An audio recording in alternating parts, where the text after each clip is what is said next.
Hello, gorgeous. How are you? I'm good, thank you. How are you doing? Good. I love your background. It's super Thank cute. you. Everyone seems to like this background. I don't know how I managed to fall into this by accident, but it's fun.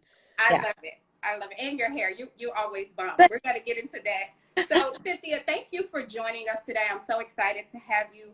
But if you don't mind, can we take a moment of silence for our brother George Yeah. Floyd, who was arrested, handcuffed, and pinned down by a knee of an officer in Minnesota on Monday, and he ultimately died. So I Okay. just I feel like it wouldn't be right if we didn't just honor that brother and take a moment of silence, if you Yeah. don't mind. Yeah.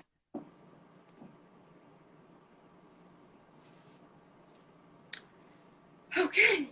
So thank you so much. Rest in power to George Floyd. Praying Yeah. for his family, praying for us all as a Yeah. country, as a people, that we can at Yeah. some point just get have it stop, right? You know? That, you know what? That is it. Like there's no other way to put it. Like it just needs to stop. Yeah. It has to. It's painful and exhausting, and you there's a point where you start to feel really helpless. You want to do as much as you can, but like it takes these actions to just stop. It just needs to stop. It, That's what, you know. Uh, right. That's it. It, it just has to stop.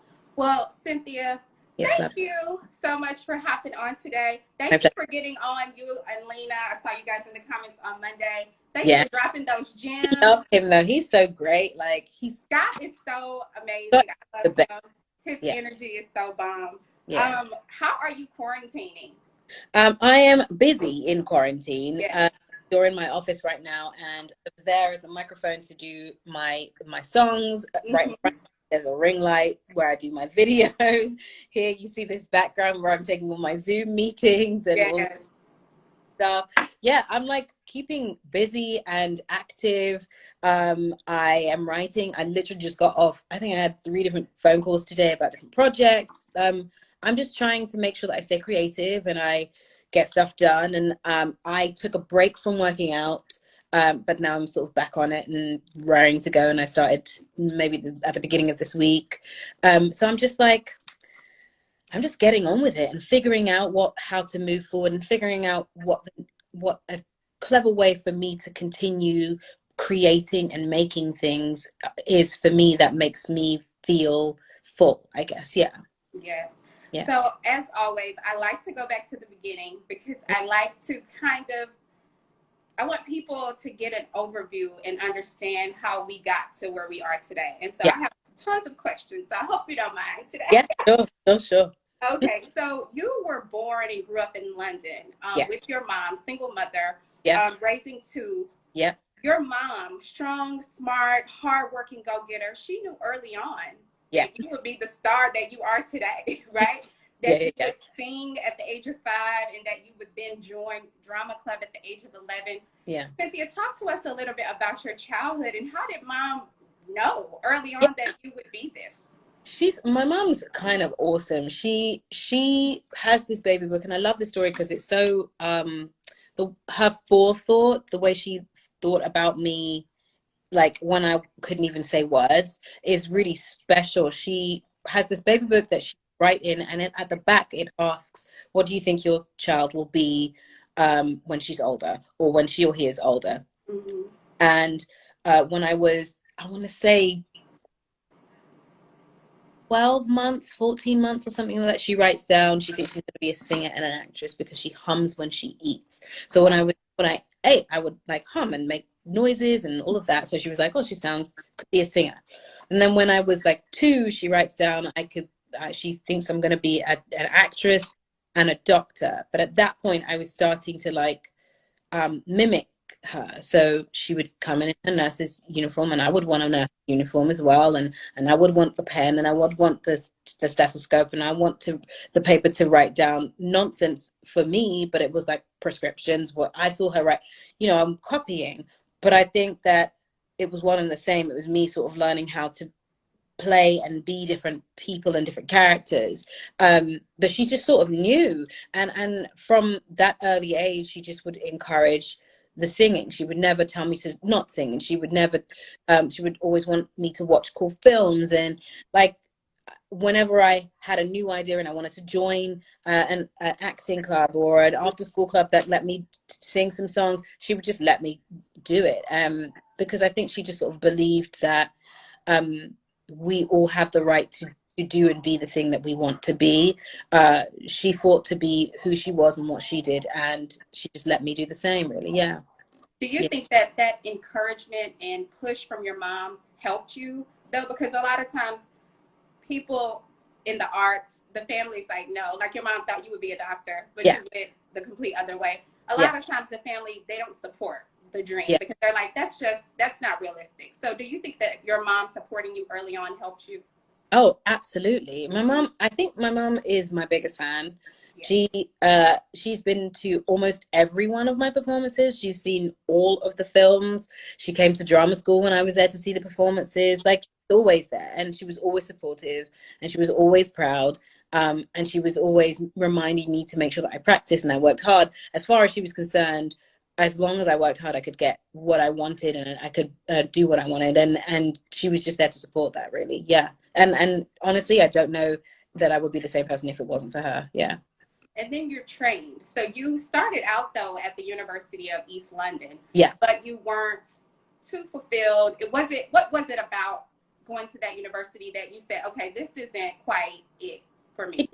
It just didn't feel right. I could go to the lectures, the seminars, and write, but then I would be bored and I wouldn't want to.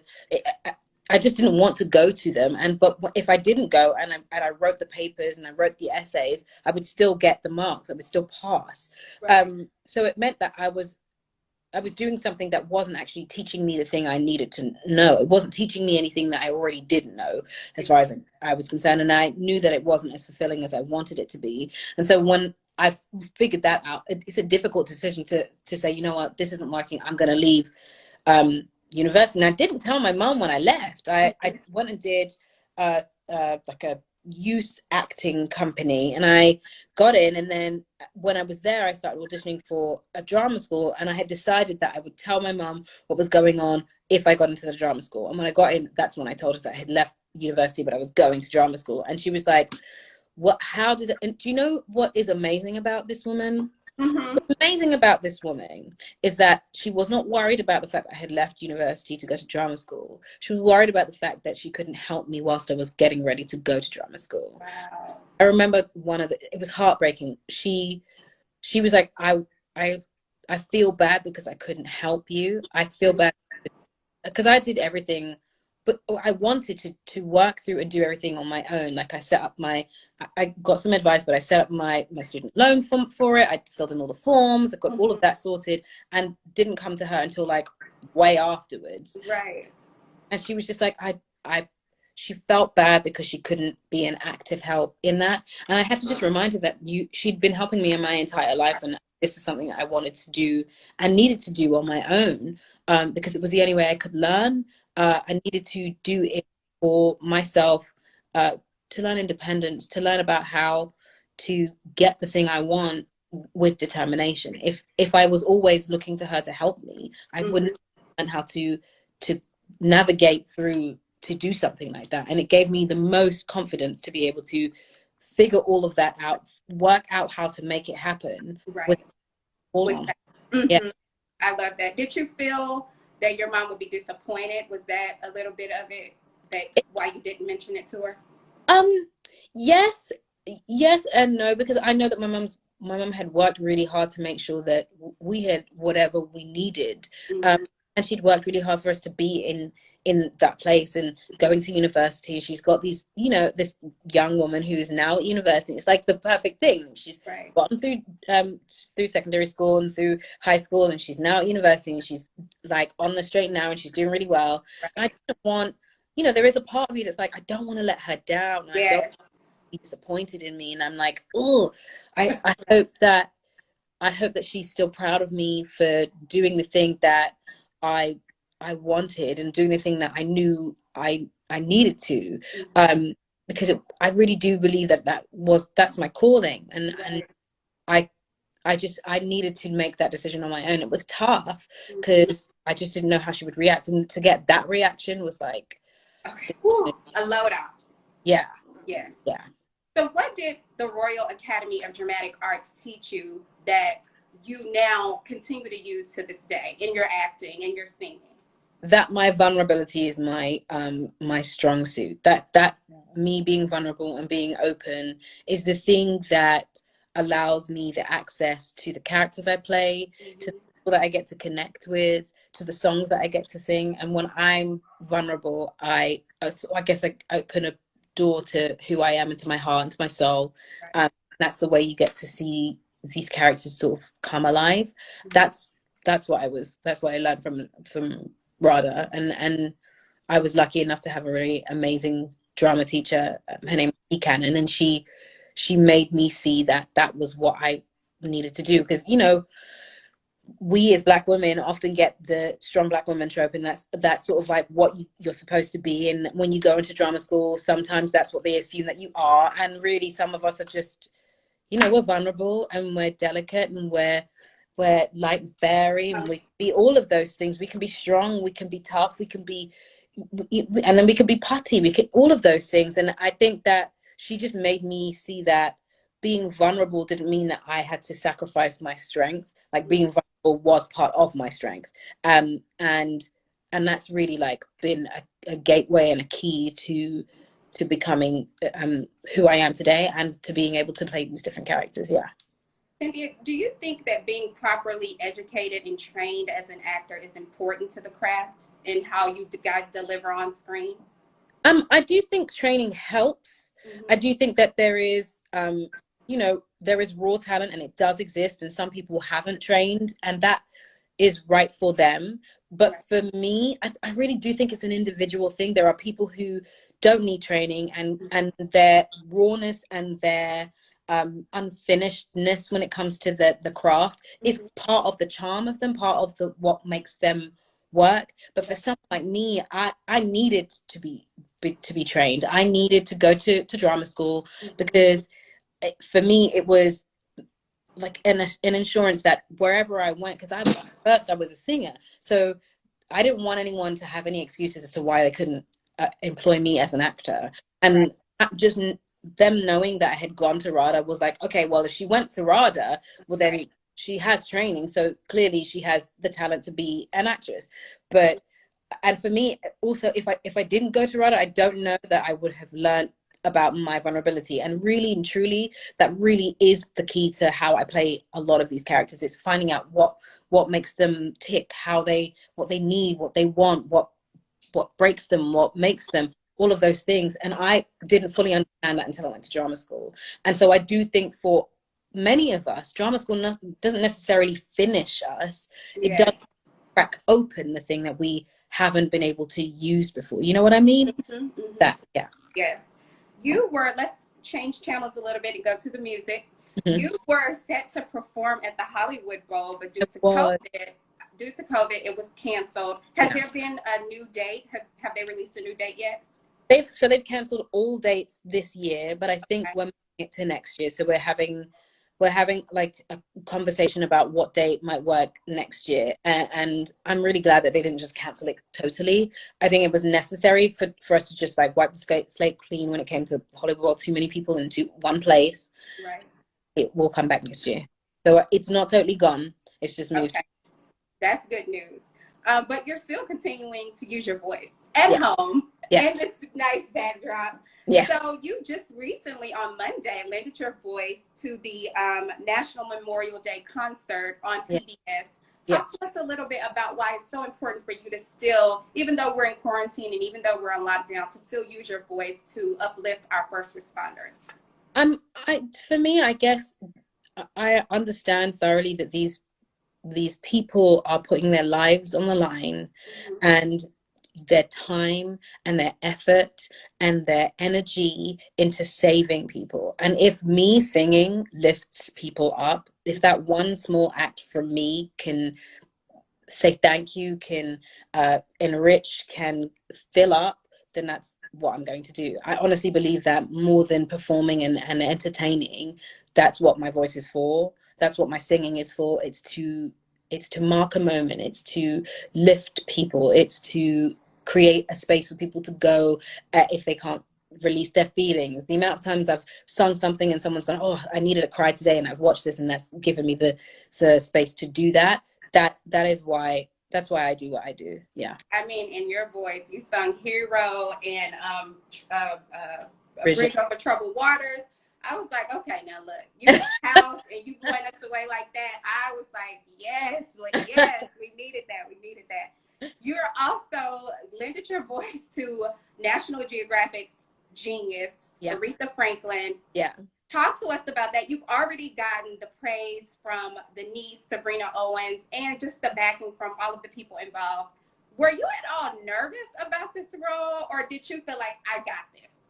You know, there's two parts. There's part of me that's like, Cynthia, get it together. You've got stuff to do. Make sure you do this well. And there's the other part that's like, oh my God, how am I going to approach this? How do I do this? And then there's the middle section that just goes, watch everything you could possibly watch on this woman. Listen to everything that you could possibly listen to the songs that you listen to a million times. Yes. Again and again and again, just to hear it, just to take it on. But more than that, it was just a huge honor, to be honest. I loved Aretha Franklin, still love her, and she was one of the artists that taught me how to tell a story through song. Mm-hmm. She has this wonderful gift of being able to give you her heart when she sings, and I'm like, that's what I want to do, you know. And you met her while you were doing Color Purple. Yes, it did. Yeah, and she was cool. She sang the last line of the song, "I'm Here," at me when I was walking towards her, which is awesome. And I met her again when I was doing the Kennedy Center Honors the first time, and that was cool. She was wearing red. I remember that. She was really, really cool. And then I saw a video of her singing along to the song I sang. Yeah. I saw that. I was like, she was just into it. She had the rock going. I said, yes. I was like, yes. But isn't this a full circle moment, though, right? Can we just talk about you meet like someone that you've admired all your life, right, in your singing career, and then you get the news that you're going to be playing her? How do you get the call? How did that whole thing work with you getting this role? I know I was still. I think I had just finished doing Harriet. We'd done the press, and my agent was like, we think they might be coming to you for this Aretha Franklin Genius. They've never done a woman before. They've never done a woman of color before. They've never done a black woman before. They've never done a singer before. And the first woman that they want to do is Aretha Franklin, and they think you might be right for it.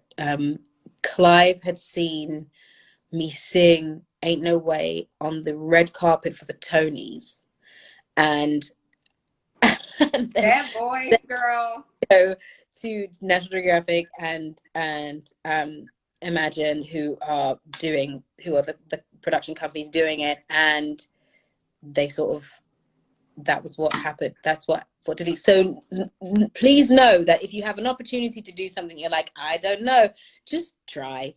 I had no idea that me singing on the red carpet like that. I think I maybe did like a verse and a chorus, just because someone asked me what my favorite song was, and they asked me to sing it, and I did that bit, and that's why I could talk about being Aretha today. Yeah. Wow.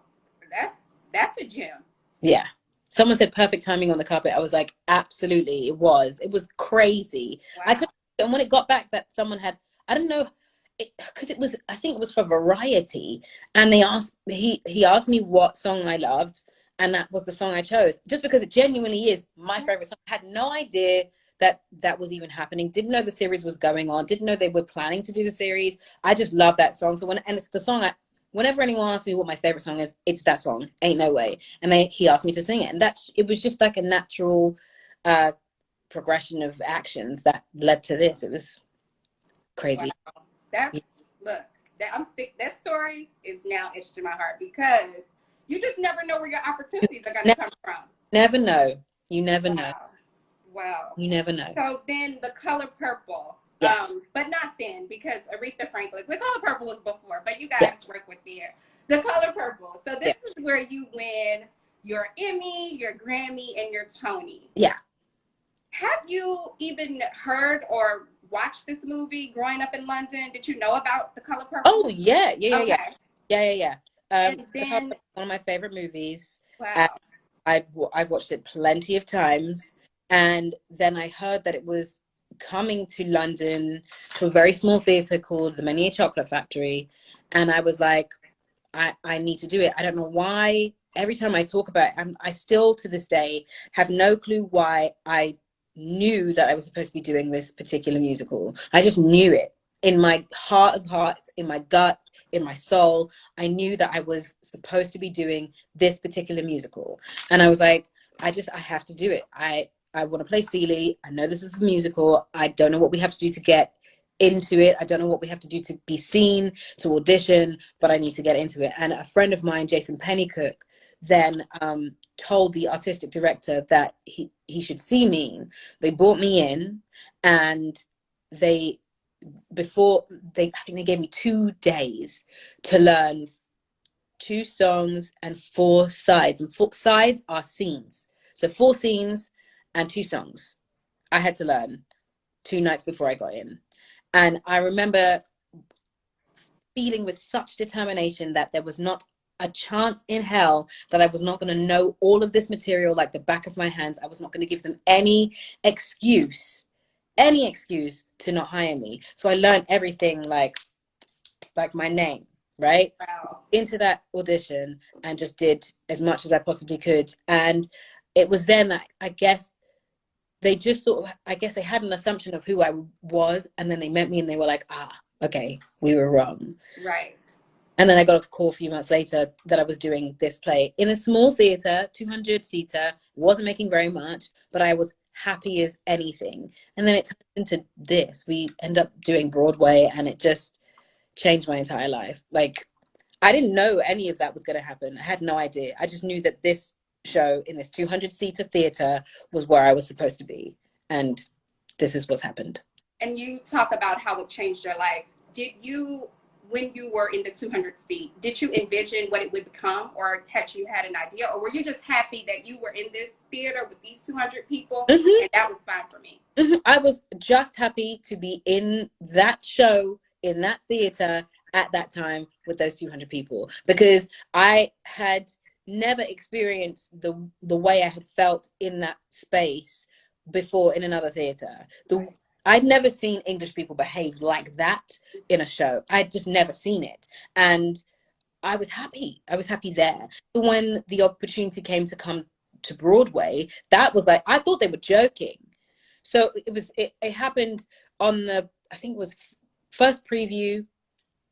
One of the producers came up to me and said, would you do this on Broadway? I said, well, if you'll have me. I had no idea. I was like, that's very nice of you to say. Right, of course. Yeah.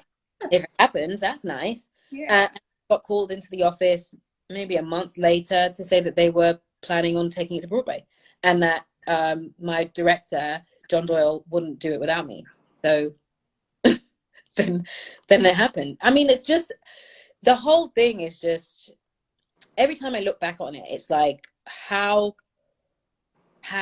did I, like, why did I get the message to continue to do this play? Why did I know to do this particular show? What kept bugging me to say, you should do this show, you should do this show? Like, it's nuts. I mean, in your career from that, you just went, here we are. And here we are. We're graced with your presence, right? So, I mean, that's a beautiful story. I always like to know, like, do you know that it will become what it becomes? You know what I mean? Like, do you have an inkling? Do you have something in your gut that says, okay, this could be something? And then... Not at all. I just knew that this was where I was supposed to go. That's it. You know, when you're like, someone said, because God said go, and you went. And yes, I saw that. That is what the feeling was like. You should, this, you know, it's like that feeling that you get in like your chest, and yes. it feels like a little itchy feeling. You're like, I don't know why, but I just know that I'm supposed to be doing this thing. I know it in my heart of hearts. I know why I'm supposed to be doing this thing. That's what it was for me. That's what it was. I had no idea it would be anything other than what it was. And then it just like took off. You've been so blessed, I feel like, to play these complex women, right? In these roles. Celie, Harriet, Aretha. You get the call 2 years ago, right? Because didn't it take 2.5 years for Harriet to be made? Talk to us, walk us through this process, because we see you deliver such an epic, beautiful performance. We're all, and I have so many questions about this, so bear with me. We're all like, this is our moment. This is our Harriet story. Finally, we get to see it on the big screen because we hadn't. Yeah. Talk to us about the beginning and when you got the call, because I believe you were on Color Purple when you Still on the Color Purple. word about it. Still on the Color. Tell us about it, Cynthia. Tell us. I was on the Color Purple, just minding my own business, doing this show, happy as anything could be. At that point, I want to say, I feel like I had won the Tony at that point, so I was flying in the show, and I was happy where I was. Then I get this call that Deborah Martin Chase, who was one of the producers, wanted to have tea with me. And I remember we went to the lounge at the Mandarin Oriental in New York. And I remember Deborah's super stylish. So there's this gorgeous woman sitting over here at a table next to a window, just stylish as anything. And I walk to the table and I sit, and I don't realize that they've already been to see the show. Seen the show, and I go and sit down, and she says, you know, we do the small talk and we talk about what I've been doing, and we make our, you know, acquaintances, and we do the introductions. And then she says, there's this role, I have the script. It's been sitting on the shelf for a while, but we've just got it back, and we think we're going to be able to make it. We have a producer, we have everything ready, but we need our main character, and we think you are the main character. And I was like, oh, okay, what is it about? What's the film? She says, well, it's story about Harriet Tubman. And I was like, what? Wait, what? Well, what? At that moment, what do you say? You think you are me for Harriet Tubman? I was like, are you talking about me? She's like, yeah, we watched you. We came to see you in the Color Purple. We saw how you moved. We saw the strength that you had on stage. We loved your voice. I was like, what? Okay. I mean, like, what do you even say at that point? Like, what do you say? I mean, I would have been like, yes, Lord.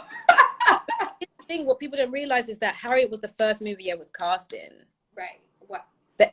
It was not the first movie I filmed, but it was the first movie I was cast in. So you have to understand, I was a kid that came from a 200-seater. Yes. Was on the Broadway stage, and now someone is asking me to play Harriet Tubman. Like, that is God. That's the Lord. Wow. At that point, you just say, what do you need me to do? How can I help? And then and it's so strange because it's like the time it took to make that film, I was given the time to go and do other pieces that allowed me to expand my vocabulary and my experience of what film was. So that when Harriet was ready, when the script was ready, when they were ready to go, I was really ready. Right. See what I'm saying? Like, if you think about it, Belle in Widows, because that was the first film I filmed. So I'm in the presence of Viola Davis, Steve McQueen. Yes. Like, I'm watching these people do their job. This is my first role on screen, and these are the people I get to be around. Okay. And within that, I need to be as fit as I possibly can. I need to be as fast as I possibly can. I need to be able to be like, my presence needs to pop on the screen. My presence needs to be strong because it's a quick, short role, but has lots of like body to it. So I learned that. And then I moved to Bad Times at the El Royale, which is in the 60s, and now it's all about vulnerability and being flighty and trying to find out how to figure things out. And so there's that, and now I'm picking up these new things, and I'm in front of Jeff Bridges, and I'm working with incredible scenery, and it's like props and all of that, and I'm doing all my own stunts and the whole thing. So I'm learning my process as I'm doing all of the things. I filmed 2 more things before Harriet. So by the time I had done Harriet, I'd filmed 4 different films. Harriet was my 5th film. And you were the lead. So you carried this film. Yeah. Yeah. Talk to us, Cynthia, about the physicality of this role. So you're already small. You're 5 feet, right? I believe. 5'1", yeah. I'm 4'11", so I know the short girls, right? But you're small and you're already a runner, so yep. you're physically fit. But how do you train your body and your mind and your soul? Yeah. For this role? You do all the things. You do I prayed every day, mm-hmm. every morning. Before bed, when I woke up, I'd get on the bike. For me, physicality and working out and all of those things allow me a space to go to meditate. So I use it as meditation. I was on my bike every day. I had a Peloton in the apartment. I got them to get me some training because I knew that the hours would be crazy. We were doing a lot of night shooting, and night shooting could start from anywhere at like 5 p.m. till 6 a.m. in the morning. You can have 12-hour days, you can have 18-hour days. It depends on what you've got to do. And so I just knew that the schedule would never be regular. So I decided that I wanted something in my space that I could walk from that bedroom to this space and get on and train. Right. You know, that's what I needed to do, because I needed my body to I needed the physicality of this woman to be second nature. So I wasn't thinking about it whilst I was like dealing with the emotion of it and the speech and the words. And so when I'm climbing up on something, I can still speak. And when I'm running, I can still speak. And when I stop running, I can speak. Like, all of these things were necessary for me to be able to be ready. And it took everything from me, really. It took everything. And everything. You did your own stunts. Yes. Why was that important for you to put your body through that? Because it connected me to her. You know, I felt like if I could feel just an iota of what she went through, I would have another connection to who she was and what she was going through. It didn't make sense for me to leave the part where it could be difficult up to someone else. And yes, right. They had standby just in case I couldn't, and she would maybe do the stunt, but I would also do the stunt, and they would just pick which worked. But I would always do my stunts, and everything you saw on screen, that's me running up and down wherever, climbing up the side of a cliff, getting on top of that bridge, and I do the jump, but they replace the bottom in the water. So it's like I'm doing everything I could possibly do in order to make sure that the connection is deep enough for me to keep telling the story. Mm-hmm. And, you know, there was a night where we were filming her walking across the water. I think the water was, I want to say 27 degrees or something like that. Yeah. 37 or 27. Either way, freezing cold in the middle of, I think it was like 1 a.m. in the morning or something. And it was pitch black. And it was freezing. And I just knew I had to do it. I remember I was listening to gospel music, like just to zone out, because there was no way I could do it with noise around me. I needed to like center. And even though that was freezing cold, I just thought to myself, this would have been far more difficult for her. Right. And so I will be fine. Because at the other end, there's going to be someone in a boat to pick me out of this water once I get far enough. Right. But there was no one there for her. So I will be fine. Did you feel her spirit at all with you throughout the process? Yeah. Yeah. Yeah. I mean, like, there's something, and we tell the story, Casey and I both tell the story, because it was just really unbelievable. There's this moment in the film where I guess Minty crosses over and becomes Harriet. Mm-hmm. And she's in this field, and that whole entire day was miserable. Like, the clouds were gray, it was raining, it was dark. It just was not like what we needed it to be. We had a million things to do before. I had shot, I think, nigh on 5 or 6 different scenes before this part. And then a message comes down and they need me to come up to the hill because they want to shoot this. And it's the last day we can get it done at this point. And the sun's going down. It's just like, all the things that could possibly go wrong were going wrong. Right. And so I get up to the top and I try and get ready as fast as I can. And I get ready really fast. I think it took me like 5-10 minutes to put on a completely different costume.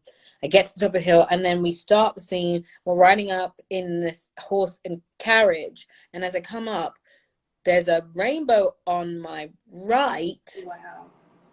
Like a double rainbow on my right. It was a double rainbow. And in front, it looks like the sun's coming up, which doesn't make sense because it's like 5 p.m. Right. It was nuts. Right. And then I get out and I do the jump, and what you see is what actually happened. Clouds part, sun comes out, it's bright as anything, and we're all like in disbelief because that's not what we were dealing with right 2 seconds ago. Right. Now all of a sudden we have the sun is coming out, the clouds are parted, there's a double rainbow over here. It's like Her spirit. Yeah. And for us, like, it was one of those moments where it was like, okay, so she's paying attention. Yes. She approves. Yeah. She approves. Yeah. It was that moment where we knew we weren't on our own. And we weren't like doing it on our own. Yeah. It was why do you think this film took so long, this story, to be told on the big screen? I mean, the way it was told. Because it's the story of a Black woman in period America, and she's the center of it, and it's action, and it's all the things that most people don't believe that Black women can be or are. And so I think it was just difficult at a time to make it, because I don't think people were used to seeing it or ready to see it. To have a woman do all those things in action, be vulnerable, have heartbreak, show love, be loved, and be in the middle of her own story and be the conduit for all of these incredible things. Right. They weren't ready for it. Right. But we were ready when it came. And I'm glad they did it. Well, the performance that you delivered scored you 2 Oscar nominations. Yeah. I want to talk a little bit, one for the song and one for your sounds weird as Harriet. I want to talk about this, Cynthia, because I don't know if you've spoken about it, because like right after the award season, yeah, with COVID. So yeah, I want to talk to you a little bit about this night, right? Yeah. So you get, you're at the Oscars. I'm just going a little fast here, but you're at the Oscars. Everybody prior to the Oscars and every interview shoot you in. You were set to be the youngest EGOT. You were going to get the award. What do you, first of all, let me go back. What are you feeling when you're hearing that in these interviews? Are you like saying, please don't say that, in your mind, or are you welcoming the manifestation of it all? What are you feeling? I think that when people put good things in the universe for you, you welcome it. I knew that it might not happen when they say it's happening, but the idea that people think of me in that way just felt like a nice thing. Nobody has to wish that kind of thing for you, and when someone does, it's really good energy for someone to put out about you and for you. And so as far as I was concerned, I was like, well, I welcome it, and thank you for saying that, but I'm also open to whatever may happen. The fact that I'm here with 2 nominations is crazy. You performed. Yeah. Now that was the dream, and here's the thing that people don't realize, that was the most important thing to me, because the year before, I remember saying, I really want to perform on the Oscar stage. I really want to perform on the Oscar stage. It's a dream of mine. I hope one day I get to do that. I did not know that I would perform a song that I had co-written and was nominated for on the stage. So I got more than I asked for. That's a blessing. That's a huge blessing. And it also taught me, again, to make sure that I, like, if I want to dream bigger than I want to be, and I knew that, but for some reason I was like, I can't ask for too much. All I want to do is perform on the Oscar stage. Maybe, hopefully someone will let me sing their song but it felt like God went, oh, that's really sweet. That's cute. That's so cute. Right. She wants to sing on the Oscar stage. That's nice. But it was cute, and then he delivered it. Okay, something else. Something else. Okay. He said, okay, it's cute, okay. But it's cute. Here you go. Here you go. I would go out there. It's time for you to go out there. Yeah.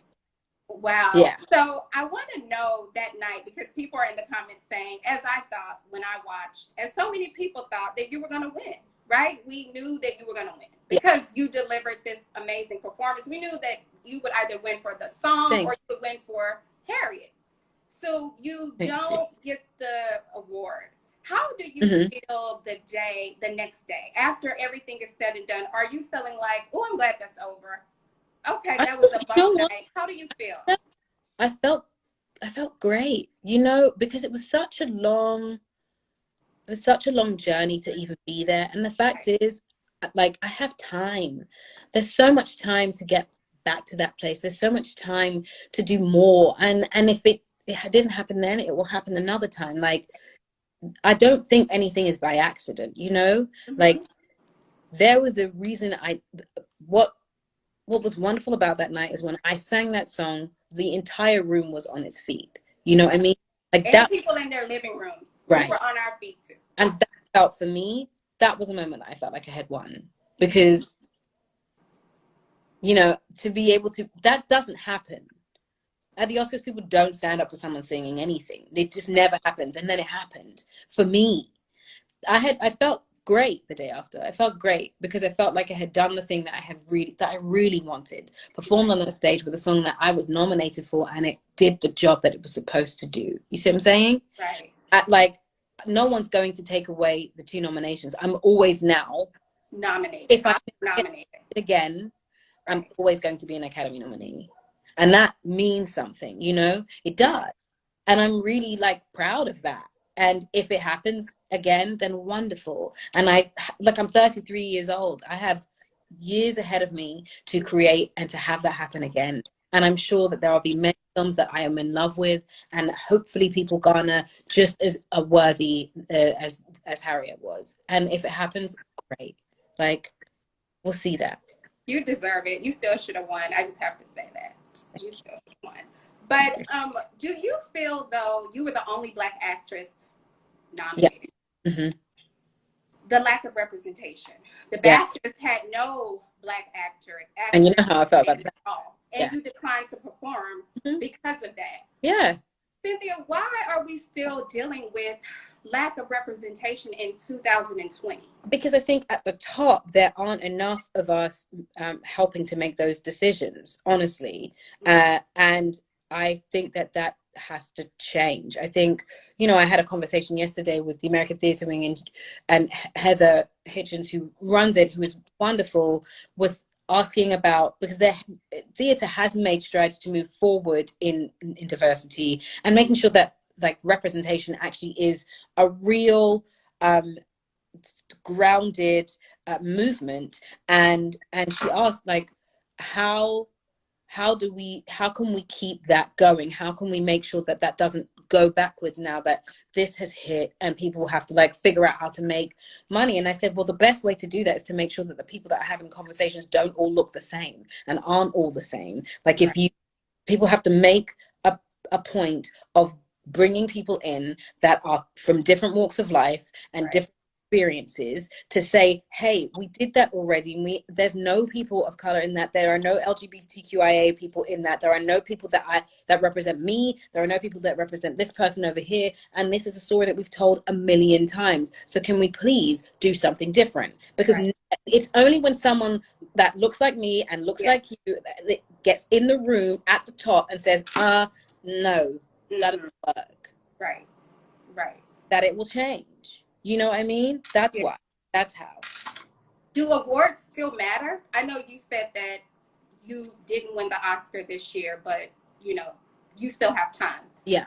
But the work that you put out will forever be etched in history. So we always get to go back and look at the work and the body of work that you put out. Does it matter to get an award for your work, or do they still matter? Do these shows still matter? these I awards? think the work, I think the work has to and will always matter more than an award. Yes. But I do think that there is, you can't, I can't deny that being celebrated for something that I've done, Mm-hmm. it does, you know, Right. to be nominated for something feels good. Uh, Mm-hmm. it just does. It means something. It means something when the NAACP Awards nominates me and I get to go and I get to sit Yeah. with all the people that I look at and have watched for years and years and I get to be nominated with them. Like that means something to me. Right. So it does mean something when, and you know, for me to be able to, I don't know if you've seen Hollywood. Mm-hmm. There's the final episode. She's sitting in the front row, and Queen Latifah, as Hattie McDaniel says, that it's not necessarily the winning, it's where you sit. You sitting in the front row and being in the room. Right. And that night of the Oscars, I was on the front row with my mother, In the room. a dark chocolate black girl in the front row with her mother in her traditional clothing in the room, nominated. Like that, it's not even the winning that matters. It's the being in the room to show that we deserve to be there and Right. can, and that when it's only one of us, it points out that there should be more of us. Right. You see what I'm saying? Yeah. Yeah, That's good. that's That's what. really good. Yeah. That's good. Cynthia, you received a lot of backlash about you being a British actress performing Harriet. You spoke about it in the New York Times and you said that I don't think it's different to be a Black girl from England than it is to be a Black girl from America. Talk to us a little bit about that statement, because me personally, I feel Yeah. like when we both enter a room, they don't hear your voice. They just see you.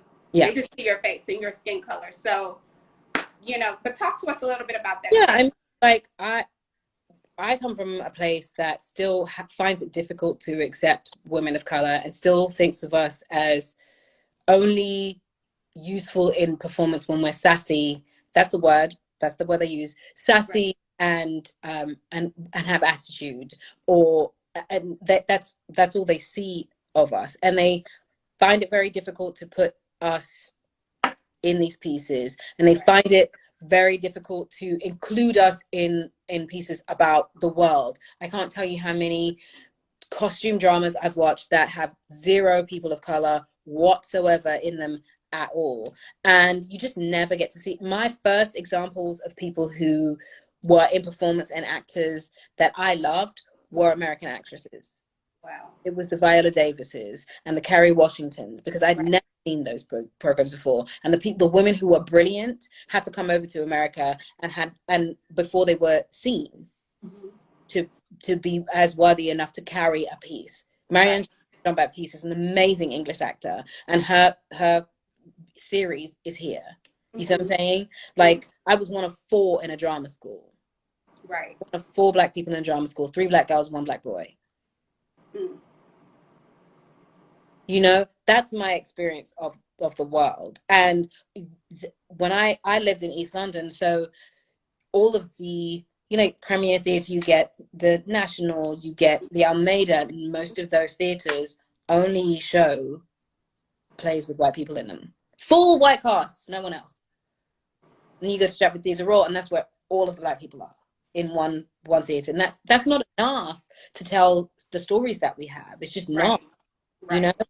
And so that was the experience that I have. And so when I come here and I, you know, get into a room and I'm not quite right enough, I'm not quite right, and Right. it's the same. I Right. still have to work just as hard. I still have to, you know, the things that hurt you. This yesterday when we saw that image and that video of George pinned down like that, that's Right. the core. Right. That reverberates around wherever you are as a Black woman. It just hurts, you know. Right. I just felt that it was wasted energy, right? When But we you could know, use all it, it for something of being in the room to speak out about the lack of, you know, representation, yeah, or speaking out about the constant Black and brown brothers being killed yeah, by police. I feel like that energy could have been channeled yeah. differently.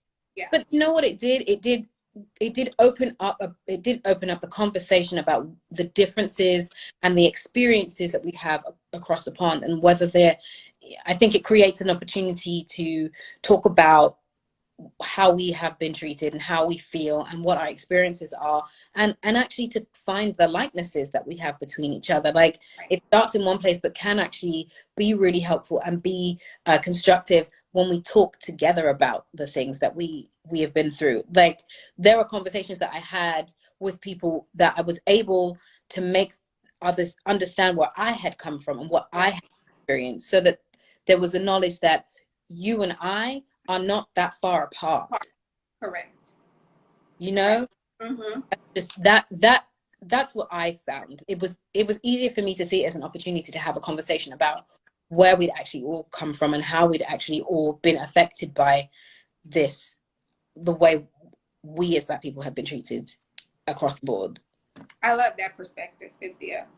Talk to us about, what are some other stories that you want? You're not tired, are you? Me? I'm like, am I talking too long? No. Talk to us a little bit about what are some other stories that you want to tell. Since you've done the Aretha Franklin story, the Harriet Tubman story, what are some more stories that you want to tell? I want to get into like some fantasy. I want to do some Marvel stuff. I want to do some superhero stuff. I'd love to do like what is it now? There's a film. What is Tom Cruise do? Is it Top? It's not Top Gun. It's Mission Impossible. Mission Impossibles. I want to do like, I want to be able to do all of those kind of things. Like Panther. I can Black see Panther. Absolutely. That, like, I just didn't want to be obvious about it, but yes, Black Panther is definitely a place that I want to go. You know, I just want to tell stories about people that don't get to be heard very often. I want to tell stories about the women that we never get to meet. Like, who are they? Like, I've listened to a story about a woman who works at an airport as one of the security guards, and you don't hear about those women at all. Who knew? Like, we don't discuss those women, and they exist and they go through things, and I'm like, what is her story? How does she exist? Like, what is this life, you know, for her? And that's kind of like, I want to do that. I want to do some spy missions, some just whatever. I'm like into it all. I want to tell stories that we never get to see. The Outsiders. Talk to us a little bit about Holly Gibney, PI. Tell us a little bit about how you got involved with that HBO series. If you guys haven't seen it, go and watch it on HBO. Thank you for saying that. I'm very, very proud of that that particular project. I had just gotten back from Harriet. We finished shooting everything on the 5th. I was back in New York probably on the 6th, and on the 7th I had a photo shoot, and during the photo shoot I get this email from my manager and my agent, and it looks like they're having a conversation. It looks like they've had a conversation and missed me in the conversation. It's like they CC'd me in this last part of the conversation, forgot to CC me and everything else. Mm-hmm. This email says, Jason Bateman would love to have a conversation with you about this script, about a character called, and at the beginning she was called Lorraine. Oh. I changed her name back to Holly Gibney. And I was like, because at that point we'd already been looking at another series that I wasn't sure I wanted to do, and this one so when this came in, I thought they were still talking about this other series. I thought they had gotten the name wrong. I remember, like, is this about this series? They were like, no, it's about The Outsiders. I was like, what's The Outsiders? I don't know what that is. They were like, well, didn't we send you the script? I was like, no. And how am I having a conversation with Bateman this weekend about something I have no idea? What do you mean? Like, that is. So they sent this script over, and I read the script and I fall in love with this woman. And in the description of Holly Gibney, it literally says, will be described when she is cast. Because in the book, is it true she wasn't Black, right? No, she wasn't. Will be described when she's cast, has a brilliant mind, is, I think it's just like something like slightly awkward. And I was like, I love this. because I've never seen this before. And I'm reading it and I'm thinking she may be on the spectrum here. And I adore the fact that they think I might be right to play this woman who may be on the spectrum and is brilliant minded and is different. There's no description of who she has to be. So I can actually like do that from the beginning. Like I can actually play a part in what she looks like. And so I'm like, okay, I'll have the conversation with him. And Jason and we speak on the weekend for, I want to say 45 minutes or something. And I was like, this is cool. And I was like, I love this. And I've never really seen anyone like her before. And he was like, if you're interested, it's like, think of it as like a 600-page movie, because everything is each episode is about an hour. Mm-hmm. And if you, it's a little bit longer, but it could be really cool. And if you do it, like, we can have another conversation about it. And I put the phone down, and the conversation's gone really well. So much so that I can't tell whether I actually booked it or not, because there's no. Usually, I would feel like, oh, I haven't got that, but it didn't feel like that. But I wasn't sure that I could presume that I had it. So I called my agent, and I'm like, did I get this? I'm not sure. I called a friend, and I'm like, I think I just had an interview, and I think I just booked a job. I'm not really sure. It's very strange. And then my agent is like, we'll call and we'll find out. And he's like, likelihood is that it looks like it's great, and you could probably it might be you, but they're like thinking about things and they've got to have a conversation. And I go away and I call my manager and I say, look, Jason said to text him if I had any questions to ask about it. But the only thing I have in my head is that I really love this character and I want to play her. And that's it. I can't get her out of my mind. And I really want to be a part of this. And she said, well, you should text him that then. Wow. This is why my manager knows me very well, because that's the thing I would do. I would usually do it on my own, but I probably was just asking for permission. She was like, just text him. Also, can I just say that what is really fun is watching some of these comments and they're talking about The Outsider and how Angie died and how like some people are still annoyed about it. So I love that there's a conversation going on about The Outsider as we're talking about The Outsider. Hilarious. I love it too. And also, Cynthia, we have 1 minute and 26 minutes remaining. So I text him. I say to him, we want to do this particular role, and he says, well, great, I'll get the paperwork to you. That's what we need to do. And that is literally how I landed the role, because I texted him. I said, I cannot get this role out of my head, and I love her. And that's what happened. From then on, I was like beyond belief happy. Yeah. And I have to say, I love her her hair and everything in the show. You collaborated on that. Yeah. I love the box braids. Again, if you guys haven't seen it, go and see it. But before I let you go, we have to talk about your glam. Okay. Always on point, your hair, your colors. What is the inspiration behind the colors, the eyes? You always have like this fancy thing going on with your eyes. You have beautiful eyes, but I love how you will play it up with the different shadows. Talk to us a little bit about your glam. It's basically about accentuating everything I am. It's about not shying away from the fact that I am a Black woman. It's about showing the things that I grew up with, the color in hair, the nails, all of those things. Those are things that I've grown up looking at women with. Those are things I've grown up doing and loving. And I feel like they're like an indication of who I am as a Black woman. And I don't shy away from that. And I'm lucky enough to be surrounded by beautiful Black men, Terrell Mullen, Carell Moreno, and Jason Bolden, who make my dreams come true, and they're consistently being supportive of who I am and making just that louder, really. Yeah, that's it.